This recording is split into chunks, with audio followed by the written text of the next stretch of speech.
Eh, ok, muy buenos días para todos, para todas y para todos. Es para mí un gusto darles la bienvenida a nuestro seminario de investigación de la Facultad de Ciencias Naturales. Antes de hacer la introducción de Carolina Bello, quiero recordarles varias cosas. Primero, vamos a guardar las preguntas hasta el final, entonces apúntelas, ténganlas ahí pendientes y al final entonces ustedes mismos pueden activar su micrófono o la pueden escribir en el chat y con mucho gusto las leemos o las lee Carolina para que entonces podamos responder. Como mencionó Verónica, por favor apaguen sus cámaras y mantengan sus micrófonos también apagados. Yo entonces, Caro, más o menos como a las 11:45 pedacitos, si te estás pasando, enciendo mi micrófono para decirte que te quedan unos pocos minutos. ¿Listo? Perfecto, súper. Bueno, para mí es un gran placer que Carolina Bello nos haya destinado un tiempo para esta charla. Yo la conocí en el ATBC del 2022 y fue muy chévere compartir con ella un simposio que juntamos, que hicimos juntos. Y Carolina es colombiana, ella es ecóloga de la Universidad Javeriana y realizó su doctorado en la Universidad del Estado de Sao Paulo en Brasil, la UNESP. Actualmente está realizando un postdoc en el ETH en Zurich, pues, con Daisy Dent y con Thomas Crowder. Su investigación se centra en cómo el cambio global reestructura las redes de interacciones de las especies y repercute en los servicios ecosistémicos y en la economía. Principalmente, Carolina ha centrado sus investigaciones en frugivoría y sus efectos en el ciclo de carbono. Eso es como lo que más se conoce de su trabajo, pero actualmente también está explorando cómo los animales pueden contribuir a mitigar los problemas ambientales mediante la restauración de los bosques y las reservas de carbono. Además, está explorando los efectos de otras interacciones como los carroñeros, la polinización y la dispersión de micorrizas por mamíferos y el efecto de las interacciones mamífero-insectos en las enfermedades zoonóticas. Entonces, esto es full on interacción y pues nada, Carolina, muchísimas gracias, bienvenida y adelante. Bueno, pues muchas gracias a todos ustedes por estar aquí. Muchas gracias en especial a Sergio por la invitación y a Verónica y bueno, todo el equipo de la facultad por abrir este espacio. Realmente para mí es un placer gigante poder dirigirme a una audiencia de estudiantes en Colombia, pues ya que todos hicimos el mismo proceso y es muy bonito realmente poder hablar a los futuros biólogos. Entonces, pues les agradezco que estén aquí. Eh, y bueno, sin más, pues voy a compartirles mi pantalla de una vez.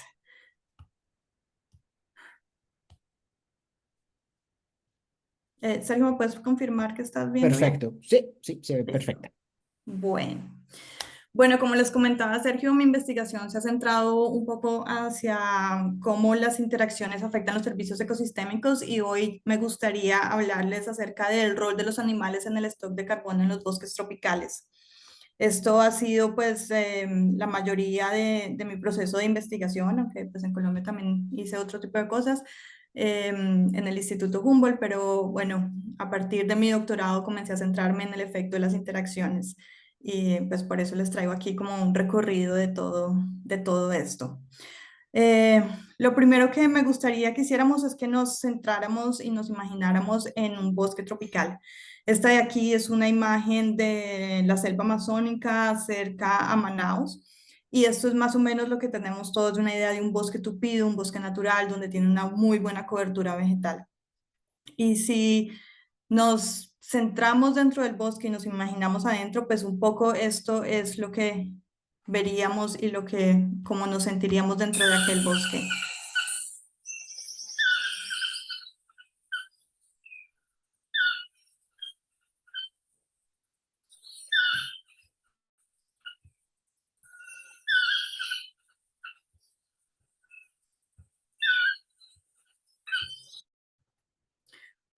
Como vemos, el bosque está vivo.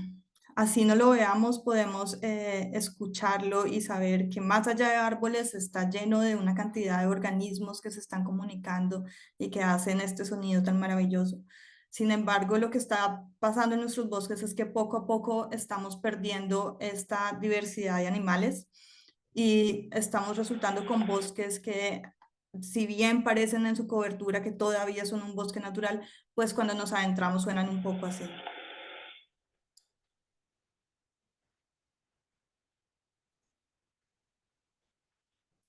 El sonido de este bosque es el sonido de un bosque completamente defaunado. Es justamente el bosque adyacente al sonido anterior que les presenté y pues es claramente misma precipitación, misma temperatura, mismo bosque tropical, simplemente en uno no están presentes los animales. Este fenómeno se ha conocido como el fenómeno de los bosques vacíos y se ha denominado como defaunación. La defaunación entonces estrictamente se define como la extinción de los animales en los diferentes ecosistemas o bien su declino poblacional al punto en que los animales ya no son funcionales. Y tiene principalmente su origen en procesos antrópicos que han hecho que las poblaciones de los animales disminuyan, desde procesos de cacería, tráfico ilegal, especies exóticas, colisiones, quemas de los bosques, degradación, fragmentación. Y pues vemos que esto tiene una gran magnitud. Por ejemplo, se estima que solo en la cuenca del Congo se extraen 6 millones de toneladas de carne anuales. Y si nos vamos un poco más hacia la Amazonía, se habla de una estimación de 164.000 toneladas de carne al año que es retirada de los bosques en la Amazonía. En cuanto, por ejemplo, a especies exóticas, estimaciones hablan de que los gatos en Estados Unidos pueden llegar a cazar en 3.7 billones de aves al año o incluso entre 7 y 20 billones de pequeños mamíferos al año. Esos son nuestros gatos de las casas que van realmente y nos traen de vez en cuando unos regalitos. Infraestructura también súper importante. Hay estimaciones que solo en Estados Unidos tenemos más de 1.300 millones de atropellamientos en las rodovías, bueno, en las estradas de Estados Unidos. Estos son solo estimaciones para Estados Unidos y los números son realmente devastadores. Incluso enfermedades que afectan a las poblaciones, por ejemplo, la fiebre amarilla. En 2017 hubo un boom de fiebre amarilla en la Mata Atlántica y mató cerca de 6.000 aulladores. Entonces vemos que todo esto lo que está generando es que todos los días animales están muriendo y están desapareciendo en nuestros bosques. Esta tendencia ha sido estudiada a partir de los años 70, la tendencia poblacional. Este es un informe que hace cada año la WWF y muestra que en general en todo el mundo hay un declive de las poblaciones, pero esto es mucho más acentuado en las áreas tropicales, hacia Asia, Pacífico, África y súper fuerte en la región de América Latina y el Caribe. Sin embargo, la defaunación no afecta a todos los animales de la misma forma. Se ha visto que hay un proceso dirigido hacia los animales de mayor tamaño, son los que primero desaparecen de los bosques. Y si hacemos una relación de cómo va quedando nuestra fauna, vemos que están disminuyendo desde el Pleistoceno el tamaño de los animales que resisten en los bosques que tenemos hoy en día. Pero cuando perdemos a estos animales, pues no solo estamos perdiendo aquellos animales carismáticos y súper bonitos que a todos nos encantan, sino que también estamos perdiendo las interacciones que ellos realizan en los bosques y por lo tanto las funciones en las que ellos impactan. En esta bonita trabajo que realizó Friedkin en el 2022, él compara las redes de interacción de presa-predador, de cómo deberían ser si tuviéramos la fauna intacta y cómo son hoy en día cuando tenemos la fauna restante de los bosques en diferentes regiones del mundo. Y observa que en general, en todas las áreas estamos perdiendo cerca del 50% de las interacciones a nivel global. Entonces, realmente nuestros sistemas se están haciendo cada vez más simplificados.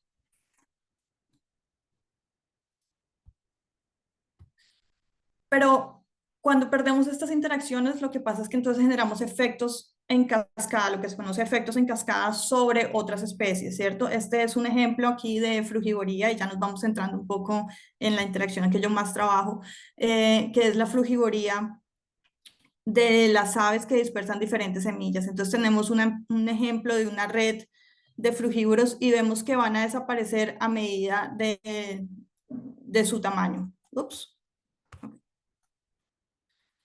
Cuando entonces perdemos ciertas aves, vemos en rojo que las interacciones desaparecen, pero hay especies que no interaccionan con las aves que están quedando en el bosque y por lo tanto estas especies se espera que con el tiempo sufran también un proceso de extinción secundaria. Es decir, las plantas que estas aves dispersan, que no tienen otro dispersor, van a ver reducidas sus poblaciones a lo largo del tiempo.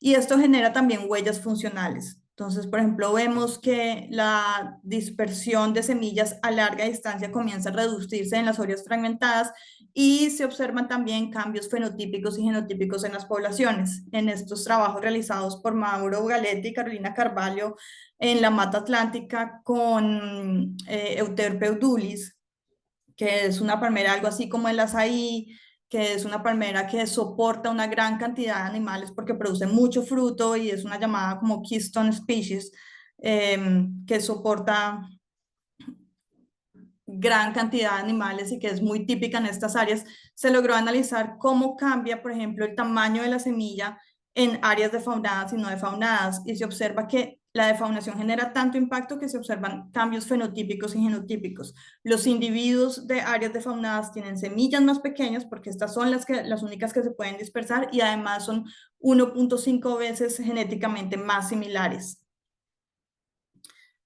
Pero además de tener cambios funcionales, pues también tenemos entonces efectos en cascada sobre servicios ecosistémicos.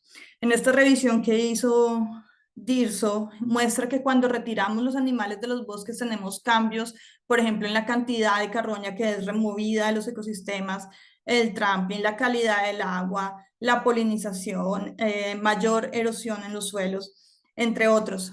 Pero para este entonces, pues no teníamos muy claro cuál es el efecto de los animales en el stock de carbono de los bosques y en sí en el ciclaje de carbono en los bosques.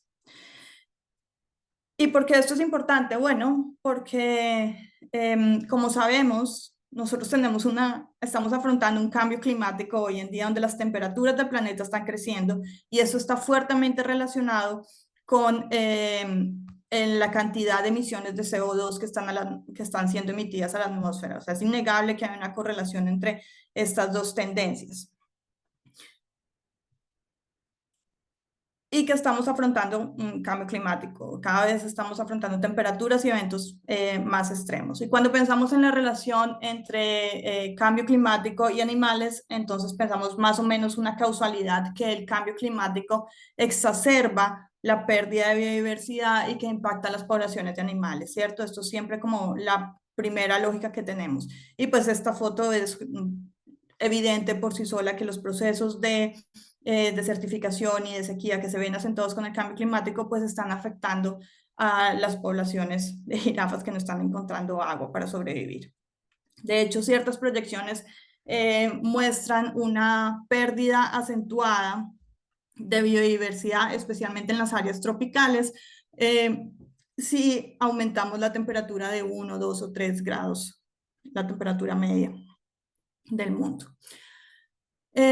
Pero si pensamos un poco más allá, de pronto esta relación de causalidad puede ir también en la otra dirección. ¿Y por qué? Porque los animales realizan funciones en los ecosistemas que pueden influir en el servicio de ciclaje de carbono y en la absorción de carbono por parte de los bosques. Los animales pues consumen vegetación, además por los procesos de predación también generan carcasas que hacen que se incorpore carbono a los suelos, entre otras cosas. Entonces podemos pensar que la relación de cambio climático no es solo hacia pérdida de poblaciones, sino que las pérdidas de poblaciones animales también pueden acentuar o cambiar el ciclaje del carbono. Con esto en mente, entonces decidimos explorar esto en los bosques tropicales. ¿Y por qué en los bosques tropicales? Porque, bueno, los bosques tropicales concentran o mantienen cerca del 40% del carbono terrestre encima del suelo. Y por eso son muy importantes.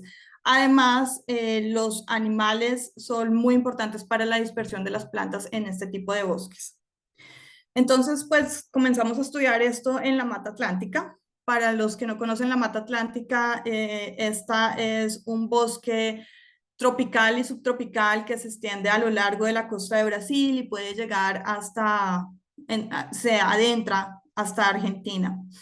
Inicialmente estaba conectada con la Amazonía, entonces esta conexión, aunque se perdió, pues ha hecho que se encuentren muchos elementos de diversidad en la Mata Atlántica y se ha considerado un hotspot de biodiversidad.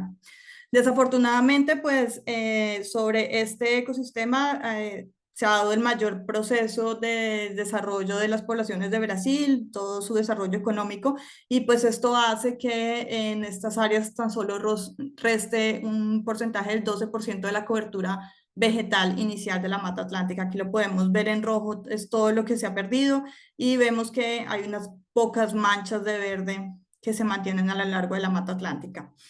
La mayoría de las manchas que se mantienen son bosques pequeños, menores de 50 hectáreas, que no pueden mantener poblaciones grandes de animales. Por lo tanto, se estima que más o menos el 90% de los bosques remanescentes del bosque atlántico están parcial o totalmente defaunados. Y esto, como les comentaba, pues es realmente importante o puede tener un efecto grave en la mata atlántica, ya que los árboles presentes en este bosque, el 89% de los árboles presentes en este bosque necesitan los animales para su dispersión. Entonces, hay una relación intrínseca muy fuerte entre los árboles que están presentes y su dispersión con los animales.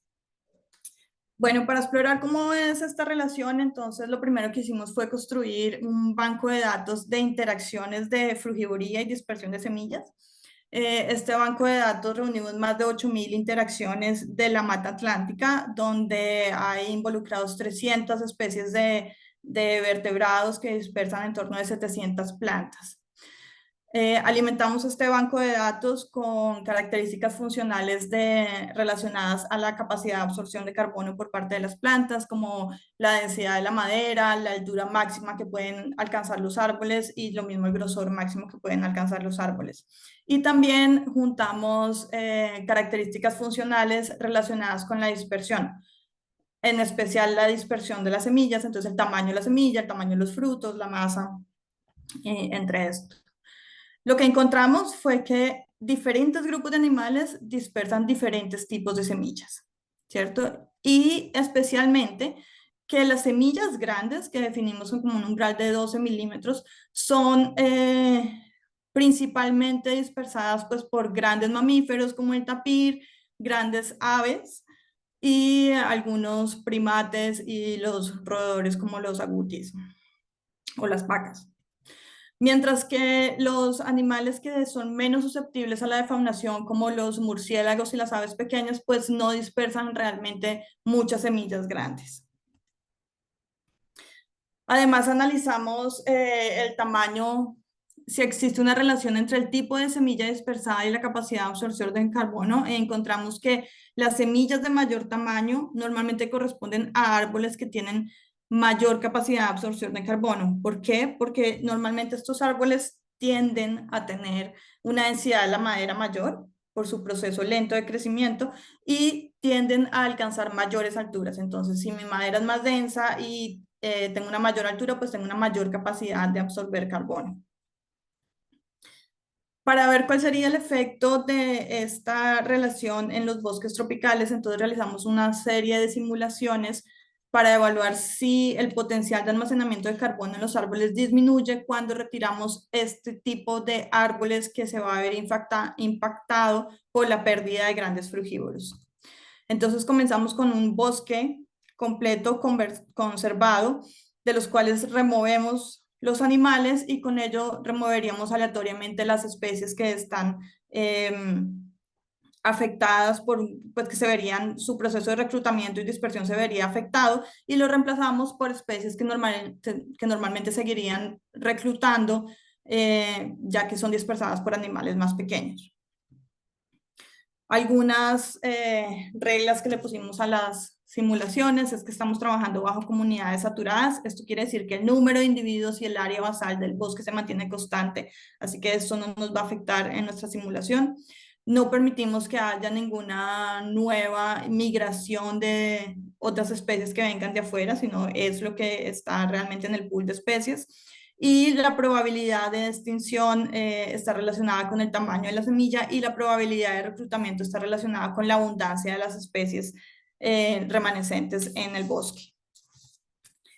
Evaluamos cuál sería el potencial de carbono para 30 bosques conservados a lo largo de la Mata Atlántica, donde conocemos muy bien la estructura forestal, la composición y la densidad de las especies en estos bosques y que se consideran bosques conservados, donde todavía están presentes los animales. Y vemos que efectivamente cuando removemos las especies que tienen semillas grandes y que se verían afectadas por la disminución de los animales, tenemos una reducción en el potencial de carbono que el bosque puede capturar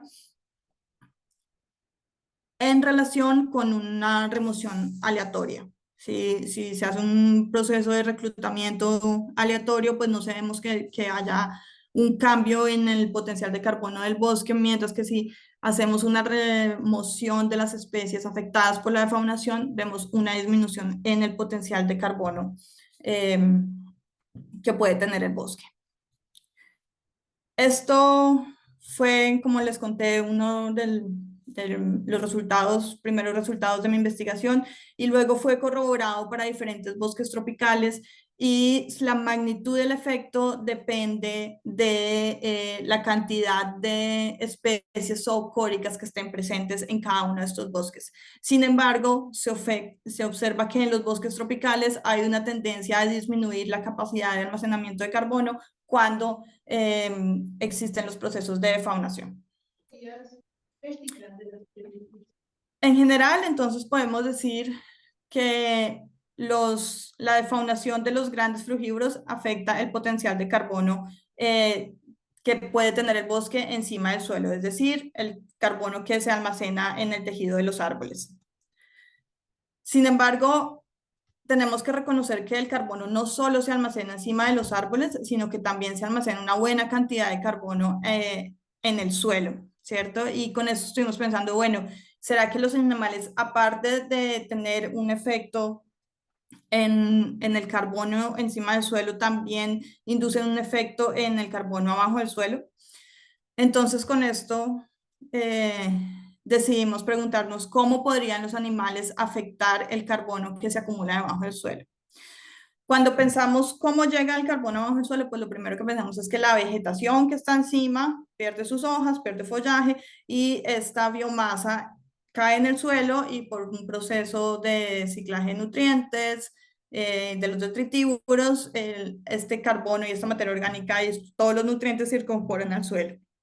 Sin embargo, los animales aquí también pueden tener un efecto, ya que con los procesos de predación de presas, pues se dejan algunas partes del animal, de los animales que son predados, quedan en el suelo, y a través de un proceso de detritívoros se incorporan estos nutrientes al suelo. También pues los animales defecan y realizan sus necesidades en el suelo, lo que genera un aporte de nutrientes y también aporte de microorganismos, y finalmente ellos como que revuelven mucho el suelo o lo compactan dependiendo de los comportamientos de los animales, y esto puede afectar la cantidad de materia orgánica que el suelo puede retener y la capacidad de intercambio catiónico de los nutrientes hacia las plantas. Entonces, con esto en mente, quisimos explorar cómo los animales afectan los nutrientes en el suelo, y si los nutrientes en el suelo tienen algún impacto sobre el crecimiento de las plantas. Este trabajo fue realizado con la ayuda de una estudiante aquí de la universidad. Sarah Collin fue a la Mata Atlántica a realizar este experimento. ¿A dónde fue ella? Bueno, ella fue de nuevo a la Mata Atlántica. Aquí podemos ver el estado de Sao Paulo. En esta zona tenemos unas parcelas de exclusión que llevan más o menos 14 años en 4 bosques que están organizados en un gradiente de faunación. ¿Qué quiere decir esto? Que hay un bosque donde tenemos todos los animales o por lo menos mayores animales, es un bosque completo, es un bosque faunado, es un bosque en buen estado. Y después tenemos dos bosques que van perdiendo animales gradualmente hasta que finalmente tenemos un bosque que sería el número 4, Barden Grande, donde se considera que es un bosque prácticamente defaunado. En cada uno de estos bosques están localizadas, bueno, inicialmente eran 14 parcelas permanentes, pero a lo largo de los años pues hemos perdido algunas, pero entonces son parcelas de exclusión. ¿Qué quiere decir esto? Que son áreas que están rodeadas por una cerca donde los animales no pueden entrar.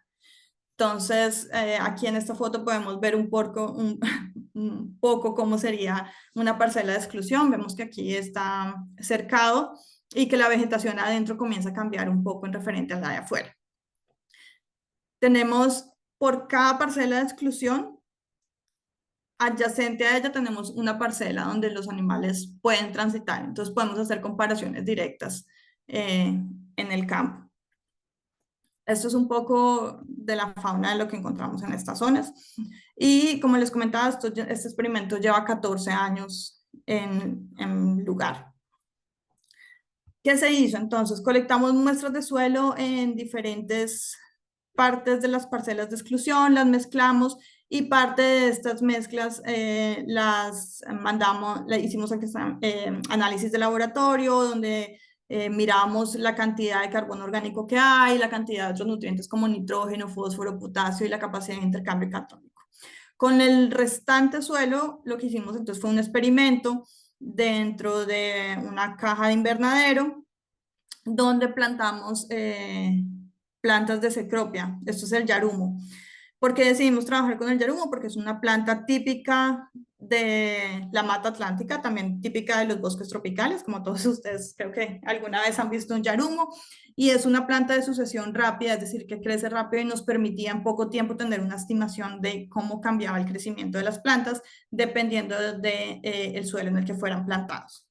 Entonces, seguimos, plantamos en torno a 300 plántulas, casi 400, y las observamos y muestramos su crecimiento por 3 meses, midiendo características como la altura a la que llegan, la cantidad de hojas que producen, el área de sus hojas, el diámetro de su tallo, entre otras. Que encontramos que evidentemente los animales generan un cambio, especialmente en el carbono orgánico del suelo. Entonces, esta medida que ven aquí es una tasa de respuesta donde tenemos lo que está, como tenemos parcelas abiertas y cerradas que están pareadas, entonces podemos comparar lo que pasa en la parcela abierta con la cerrada y valores superiores a 0 quiere decir que hay más concentración en las parcelas abiertas, es decir, donde están los animales, que en las parcelas cerradas. Entonces vemos que hay una diferencia significativa en el carbono, en el potasio y en la capacidad de intercambio catiónico del suelo. También cuando analizamos el crecimiento de las plantas, entonces vemos que hay una diferencia entre el número de hojas que producen las plantas. Las plantas tienden a producir más hojas, a invertir más en producir tejidos en las áreas abiertas y tienden a alcanzar una altura mayor.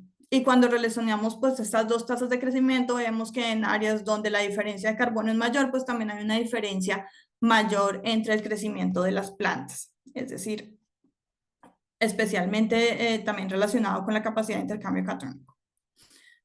Bueno, a partir de esto entonces podemos decir que los animales también afectan el carbono que se almacena en el suelo, especialmente afecta también como les comentaba, la capacidad de intercambio catiónico. Esto quiere decir que los nutrientes por los procesos de areamiento o de movilidad del suelo que ellos realizan están más disponibles para las plantas y esto genera pues que las plantas crezcan un poco más en las áreas que están abiertas. Pero todo esto ha sido como en torno de qué pasa si quitamos los animales del bosque y evaluar como los efectos de la defaunación. Sin embargo, pues pensando en que esto es una problemática, pues queremos ver un poco, bueno, cuál es el lado positivo de esto. Entonces, ¿qué pasa si en vez de perder animales, ganamos animales? ¿Qué tal entonces si en vez de centrarnos en la defaunación, pues nos centramos en una visión más positiva y hablamos un poco de rewilding? Y aquí pues quiero contarles un poco ¿Qué se entiende por rewilding? Rewilding es la reintroducción de animales a los ecosistemas que han sido defaunados o donde ya no están presentes, pero con una visión de funcionalidad. No es solo restaurar las poblaciones de una especie dada, sino es restaurar esa población para que se restablezca una función que se perdió en el ecosistema. Y esto cobra una mayor importancia si estamos hablando un poco de aquellas soluciones basadas en naturaleza para el cambio climático. Yo creo que ustedes de pronto están un poco familiarizados con esto, los que no, pues entonces les explico un poco. Se ha hablado mucho de qué podemos hacer para contrarrestar los efectos del cambio climático y dentro de esto hay una línea muy fuerte a partir de reducir, aparte de reducir las emisiones, que es algo con lo cual debemos estar comprometidos, pues como algunos sistemas naturales pues también nos pueden ayudar a capturar carbono. Y en esto, pues entonces es muy importante la conservación de los bosques, el manejo de las áreas y la restauración. Pensando en la restauración de los bosques y de las soluciones basadas en naturaleza, se tiene una estimativa de que si queremos mantener el aumento de la temperatura global por debajo de 2 grados centígrados para 2100, debemos remover anualmente en torno de 6.5 gigatoneladas de CO2 de la atmósfera. Y con las soluciones basadas en naturaleza, podemos absorber en torno de 5 y 6 gigatoneladas de CO2 por año. Por lo tanto, esto nos genera un desbalance, ¿cierto? Parece que no estamos logrando remover todo lo que necesitamos a partir de las soluciones basadas en naturaleza. Tenemos un desbalance de 0.5 a 1.5 de gigatoneladas de absorción de carbono que todavía no sabemos qué sistema las puede retener. Sin embargo, pues con todo este conocimiento de, ok, los animales también impactan y potencian la absorción de carbono en los bosques, pues tal vez si incluimos el rol de los animales en los procesos de restauración de bosques, pues logramos balancear esta ecuación. Con esto en mente, entonces queríamos ver cómo los animales pueden ser aliados para promover la restauración de los bosques y para promover esa absorción de carbono por parte de los bosques que se están regenerando.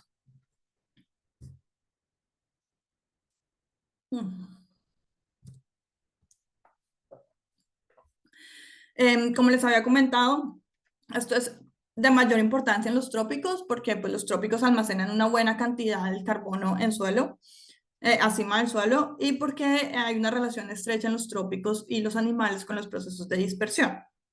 Es diferente analizar esto en un bosque tropical que en un bosque temperado, donde los procesos de dispersión pues, son más por factores abióticos. Además, uno de los procesos que se ven más afectados en la regeneración de los bosques, pues es la lluvia de semillas, ¿cierto? O el tipo de semillas que están en el banco de semillas o que llegan a diferentes áreas y que pueden promover la regeneración de un bosque diverso.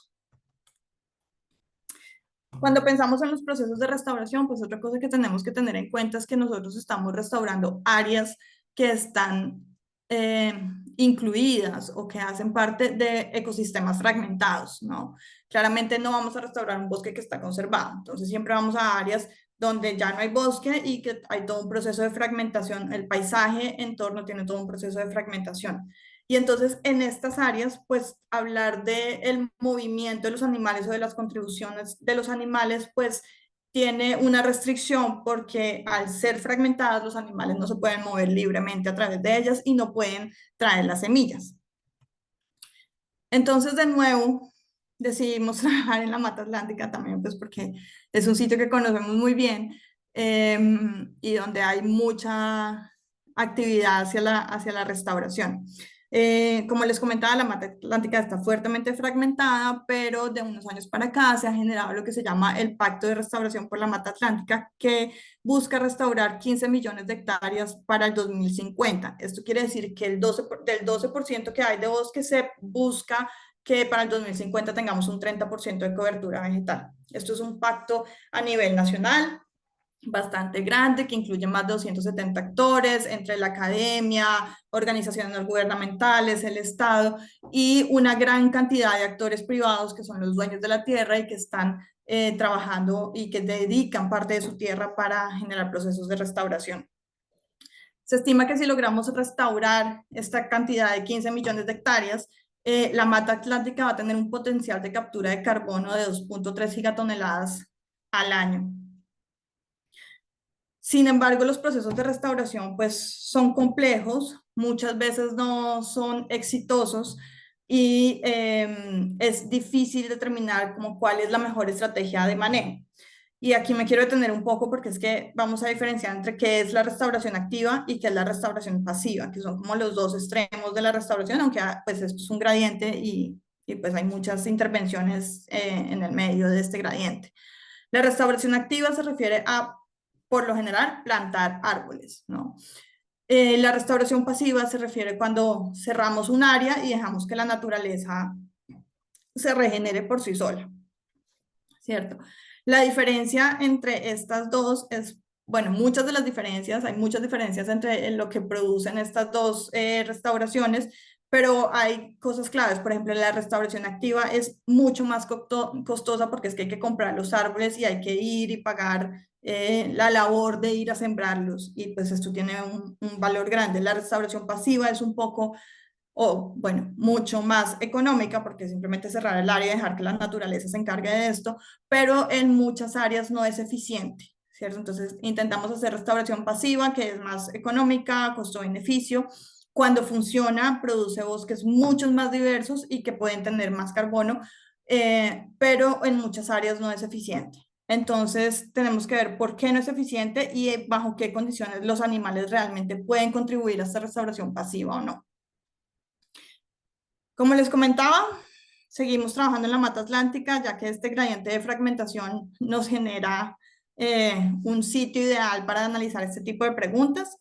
Esta vez nos fuimos a trabajar al corredor de la Mantequeira en Sao Paulo. Es un área fragmentada que tiene diferentes niveles y elegimos 10 paisajes que tienen un diferente grado de fragmentación, como vemos aquí en la imagen. Dentro de cada uno de estos paisajes, entonces analizamos el proceso de dispersión de semillas en las áreas abiertas.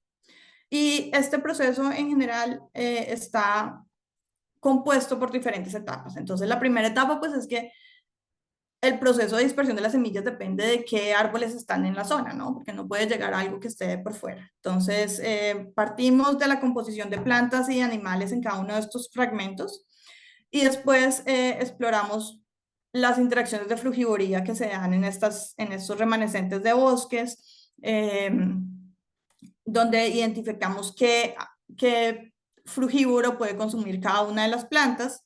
Después observamos los movimientos de los frugívoros en cada uno de estos fragmentos y vemos si hay un cambio en el patrón de cómo se mueve un frugívoro cuando está más o menos fragmentado a nivel de especie. Analizamos estos movimientos por 72 horas, estos más o menos unos 3 meses en cada uno de los fragmentos y lo analizamos en 6 fragmentos a lo largo del gradiente. Y también analizamos el tiempo de retención de las semillas para cada una de las especies y dentro de cada uno de los animales. Esto junto nos permite generar entonces lo que sería una estimación de la composición de la lluvia de semillas en las áreas abiertas. Esto lo analizamos con modelos de distribución conjunta de especies, que son modelos jerárquicos, bayesianos, que nos permiten tener diferentes niveles dentro del modelo y que nos permiten tener un mayor predictivo para las especies que no son muy comunes, ya que podemos estructurar la respuesta de cada una de las especies dependiendo de sus rasgos funcionales y de sus relaciones filogenéticas. Entonces, las especies que no tienen muchos datos pueden tomar como ayuda de las especies que tienen más datos si son filogenéticamente relacionadas o si tienen traits similares. Okay. Un poco solo para mostrarles la estructura del proceso de los modelos, la interacción la analizamos pues a partir de los traits y la filogenia, pero también hay algo que estructura cada uno de los procesos. Entonces, para las interacciones trabajamos con el trait matching. Esto quiere decir cómo de bien se acopla el tamaño de la semilla con el tamaño de la boca de los frugívoros. Para el movimiento, para la probabilidad de movimiento entre las áreas de bosque en los diferentes grados de fragmentación, entonces analizamos cuál es la probabilidad de que un animal se mueva de una área a otra dependiendo de la distancia y dependiendo de su afinidad para moverse entre diferentes coberturas vegetales. Y para la retención de la semilla analizamos cuánto se demora una semilla en ser consumida y defecada, teniendo en cuenta el tamaño del animal y el tamaño de la semilla.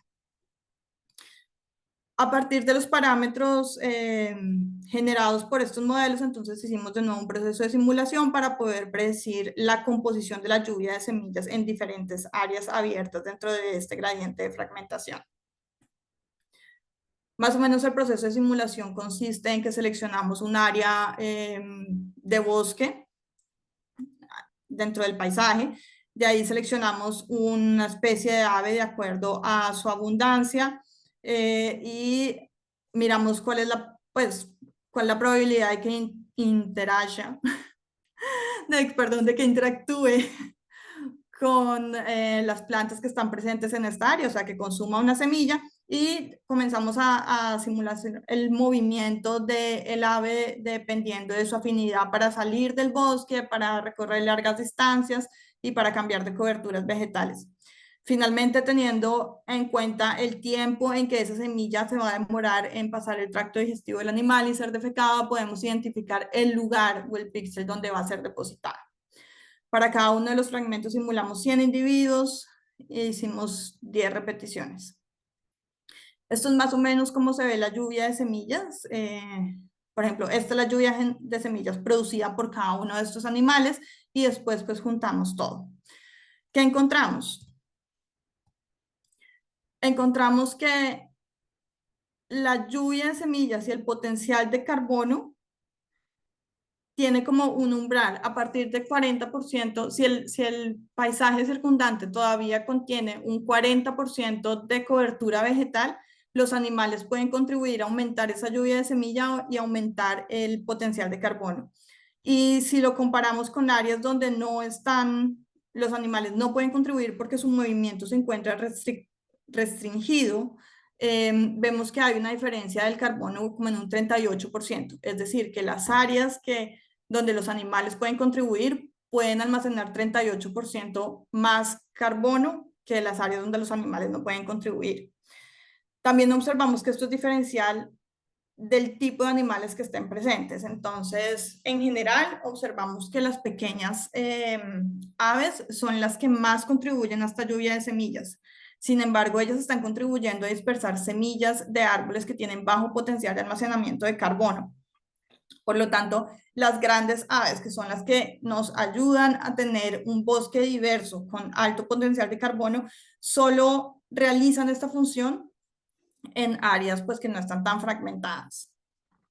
Esto nos da una buena idea para diferenciar en qué lugares podemos hacer restauración activa y en qué lugares la restauración pasiva puede ser realmente exitosa o no. Entonces, en general decimos que en áreas que todavía tienen en torno de un 38, un 40% de cobertura vegetal, podemos realizar restauración pasiva. En las otras áreas es necesario hacer una intervención, es decir, es necesario plantar árboles de especies diversas y nativas para poder restaurar el potencial de carbono de los bosques. Como conclusión de esto, pues podemos decir, un poco cerrando, que la configuración del paisaje determina la posibilidad de restauración del bosque y la contribución que estos animales pueden tener a la restauración del bosque y de su potencial de carbono. Como les comentaba, las pequeñas aves son las que más contribuyen, sin embargo, las aves grandes son las que contribuyen a regenerar este potencial máximo de absorción de carbono, pero solo en áreas que no están altamente fragmentadas.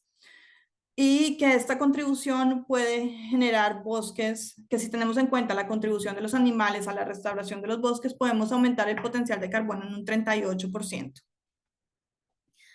Ya para finalizar, quería como dejarles algunos mensajes que queden de esta charla. Lo primero es que así veamos todavía bosques que en teoría parecen por análisis de satélites que están en buen estado, pues tenemos que tener en cuenta que en muchos de estos lugares los animales están desapareciendo de estos bosques y que los animales tienen un impacto en el ciclaje del carbono, en el ciclo del carbono, a través de sus interacciones y afectan el potencial de carbono encima del suelo a través pues, de la composición de árboles, pero también debajo del suelo. Por lo tanto, en una visión más positiva podemos decir que los animales nos pueden ayudar a mejorar estas soluciones basadas en naturaleza para contrarrestar el cambio climático, pero sin embargo, para lograr esto lo que necesitamos es combinar estos frameworks de protección de diversidad y contrarrestar el cambio climático de una forma sinérgica para que podamos alcanzar las metas que realmente tienen estos frameworks. Bueno, creo que estoy sobre el tiempo, eso es todo por hoy. Espero que les haya gustado y pues antes de irme, sí, me gusta agradecer mucho a toda la gente que a lo largo de los años ha contribuido con este tipo de investigaciones, a mi grupo en Brasil, en la Wiki, y al grupo hoy en día aquí en el ETH, el Crowder Lab, y bueno, todos los técnicos de campo y la gente que siempre ha estado con nosotros apoyándonos. Muchas gracias. Si tienen alguna pregunta o quieren contactarme, aquí está mi correo y muy feliz de responder cualquier pregunta. Maravilloso, Carolina. Tu trabajo es increíble y seguramente hay muchas, muchas preguntas. Yo empiezo con una un poco diferente y es esta. Cuando tú estás explicándole a un estudiante de pregrado o a tu abuelita o a tu tía o a alguien que no es científico este tema de la relación animales-carbono, como que qué retos te encuentras, porque a veces esto no es del todo intuitivo. Claro, yo creo que no es tan intuitivo, un poco como que hoy en día se escucha mucho del cambio climático y del carbono y de pronto de los bosques con el carbono, pero no es tan intuitivo que los animales realmente afectan ese stock de carbono y eso es como uno de los grandes pues retos de explicar por qué. Sin embargo, es muy bonito porque siempre es como pensar en las interacciones es algo muy didáctico, ¿no? Porque todos interactuamos el uno con el otro y es un poco como, bueno, lo que yo hago te afecta a ti en algo y tú afectas a otro en algo. Entonces, como a partir de este concepto de interacciones hace un poco que nos centremos y lo mismo pues ocurre en el bosque.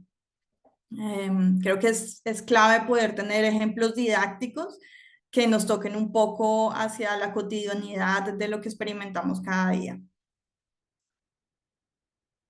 Sí, sí, no, fundamental. Y ya mi pregunta más técnica es, bueno, tú hiciste entonces la simulación de la extinción de las especies cuando no tienen, pues cuando no tenemos cuando hay fragmentos de faunados.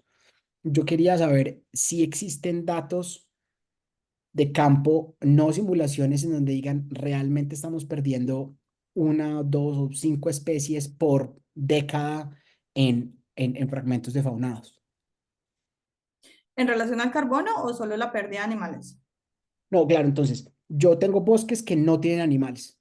Y en algún momento hablabas como de ese tiempo de pérdida de los árboles y no solamente del carbono, sino de la presencia misma de ciertas especies, de las especies de semillas grandes. Más o menos hay un estimado como de que listo, si no hay animales, la pérdida de las especies es una por año o 10 por año o algo así. Pues realmente no se tienen las tasas de extinción de las plantas, em, pero se han observado diferentes procesos. Por ejemplo, en África, realmente hay una comparación de la capacidad de almacenamiento de carbono de un bosque que ha sido defaunado con un bosque que no ha sido defaunado y un bosque donde también se realiza extracción de madera selectiva. Y se ha observado que sí hay un efecto en una reducción del potencial de carbono en los bosques. Sin embargo, esto, si piensas en tiempos geológicos, pues no es tan fácil de ver, No, ¿cierto? claro, no. Porque Ujú. los árboles viven mucho tiempo, entonces así Ajá, igual no estén reclutando, pues el árbol está ahí. ok. Sin embargo, lo que se ha observado en ciertos bosques es que el reclutamiento de las plántulas que vienen detrás presentan patrones más agregados. Oh, wow. No, entonces Entonces, densodependencia negativa se va a disparar. exacto. Entonces Ok. viene pues todo este proceso de Janssen-Connell, pues que es que a mayor distancia, si eres dispersado a mayor distancia, tienes mayor probabilidad de sobrevivir. Si eres Claro, dispersado ajá, a corta distancia, pues tienes mayor probabilidad de morir por ataque de ajá, patógenos o pues por otras claro. condiciones. Entonces, al tener estos bosques donde se está teniendo como mayor agregación de las plántulas, que es lo que viene detrás, pues entonces hay mayor probabilidad de mortandad. Claro, no, y eso, o sea, los resultados, por ejemplo, de la isla de Guam, que muestran de una manera súper interesante cómo la serpiente acabó con los dispersores y ahora entonces el bosque se está homogenizando, justamente porque la desodependencia negativa es enorme. Hay una pregunta muy chévere de Julián, aquí en el chat. Dice, hola, muchas gracias por la presentación. Me parece muy interesante ver las diferentes escalas en las que pueden abordar el análisis de los paisajes. Quisiera saber si consideras que este tipo de información puede ser útil para pensar en esos indicadores asociados a la integridad de los bosques. Así que la puedes leer ahí en el chat. Claro, yo siento pues que cuando analizamos la integridad de los bosques debemos tener una visión de complejidad de los bosques, ¿no? Si bien es mucho más fácil analizar el estado de los bosques a partir de imágenes de satélites, porque pues es una evaluación mucho más rápida, no estamos recapturando la complejidad que están dentro de esos bosques, entonces ese es como el llamado, como que tenemos que tener en cuenta en el tema de evaluar la complejidad de los bosques y de generar indicadores de monitoreo, pues incluir la complejidad de las interacciones que se presentan dentro de estos bosques. Y pues hacia allá se está moviendo el campo, ¿no? Entonces, bueno, a través de incorporar otro tipo de tecnologías, la idea es poder generar indicadores de integridad un poco más acertados que nos hablen de la funcionalidad de los bosques y de los servicios ecosistémicos que se proveen. Ya. Julián, ¿quedaste contento con la respuesta? Sí, muchas gracias. Ah, bien. Em, si no veo ninguna mano levantada, no veo más preguntas, yo sí tengo entonces otra pregunta. Mire, Juan, hágale, Juan. Sí, Eh, profe. sí, es súper interesante, Carolina. Tengo una pregunta sobre la escala espacial a la que estaban trabajando en la última parte de tu presentación para cuando están definiendo el porcentaje de coberturas en el paisaje.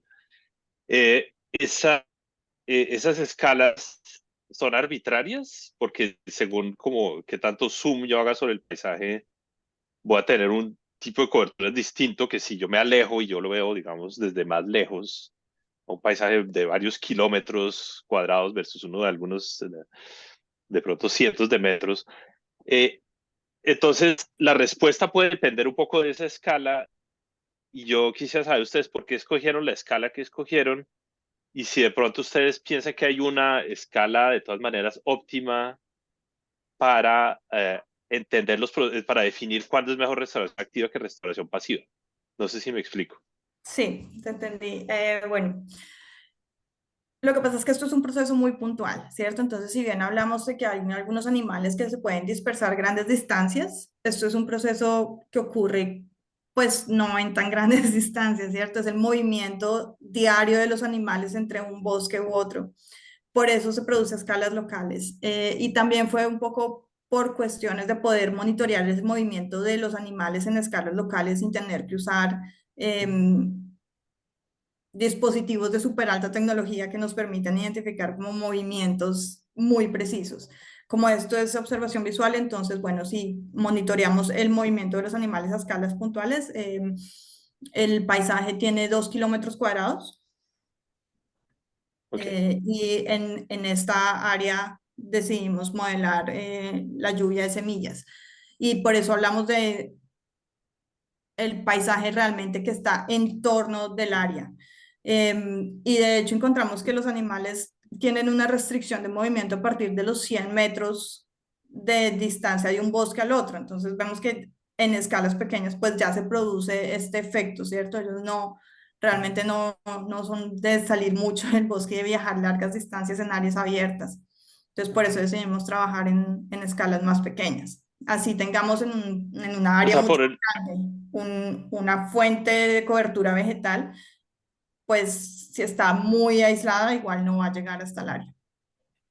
exacto. O sea, esa es como una escala, o sea, ustedes identifican una escala que probablemente sea un punto óptimo en la cual se puede, o sea, porque está relacionado con el movimiento finalmente, el movimiento real que tengan los dispersores finalmente en campo. Ok, súper. Sí, Listo. del No, movimiento mil como del gracias. home range, Chévere. ¿no? Claro, Es el depende de la movimiento vida del del uso animal. Del diario. home range, sí, Claro, exactamente. es la vida del animal Exacto. la que Listo, determina la súper. escala. Sí. Exacto, exacto. Súper. A mí me queda, o sea, la predicción con el experimento de la exclusión de animales, me parece muy simpático que no haya un efecto en el fósforo. ¿O entendí mal? Ahí no. Hay un efecto, bueno, el mayor efecto es en el carbono, Sí, ajá.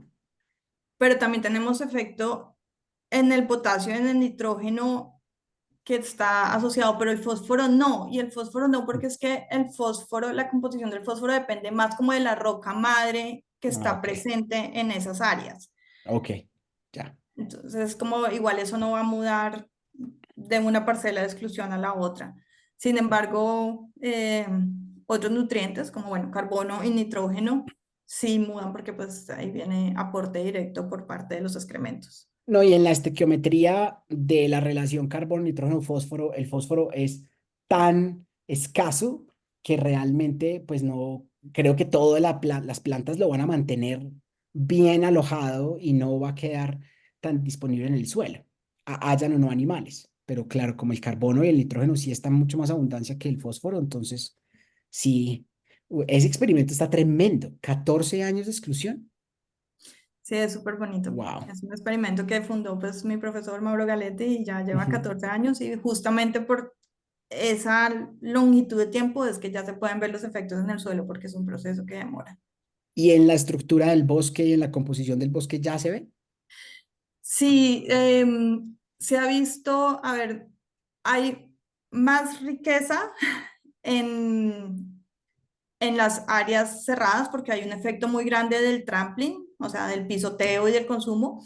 Entonces, pues como hay más abundancia en las áreas cerradas, pero lo que pasa en las áreas abiertas es que hay mayor diversidad o hay mayor recambio, realmente es lo que hay mayor recambio de especies. Y eso es bien interesante porque lo que hacen, al parecer lo que hacen los herbívoros es generar una perturbación tan grande a las especies que son más dominantes que permiten que las especies que son menos dominantes y más raras pues también puedan surgir. Entonces por eso hay más Wow. recambio.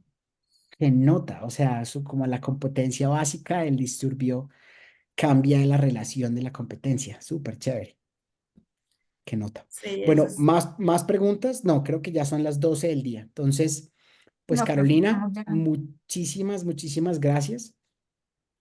La presentación estuvo increíble y, y bueno, pues los invito a todas, a todos y todes para que nos acompañen en la siguiente sesión de nuestro seminario. Para los profes que están por aquí, el próximo viernes tenemos una reunión sobre nuestra comunidad de práctica. Y bueno, pues nada, les deseo un muy feliz viernes, un muy feliz fin de semana. Y bueno, ahí en el chat hay unos comentarios de elogio para Carolina, de César Augusto Duque y demás. Interesante, Bueno, pues, señor, los resultados del estudio. Felicitaciones y muchas gracias por compartir, dicen. muchas Sí. gracias a todos por escucharme. Espero que les haya gustado y pues les dejé ahí mi correo por si quieren contactarme o bueno, tener un cambio de ideas o lo que necesiten de apoyo. Yo estoy muy feliz de poder colaborar con estudiantes en Colombia. En dado caso que también requieran de pronto una comunicación adicional, nosotros con mucho gusto también contactamos a la doctora Carolina y ahí se puede hacer la gestión. Entonces, doctora, en lo que usted también necesite, aquí está su casa. Vale, muchas gracias. Hasta Chao, hasta luego. luego, feliz fin Bueno, de semana. bendiciones Chao, para Caro. todos. Hasta Hasta luego. luego. Chao. Chao. Gracias. Gracias. Hasta luego.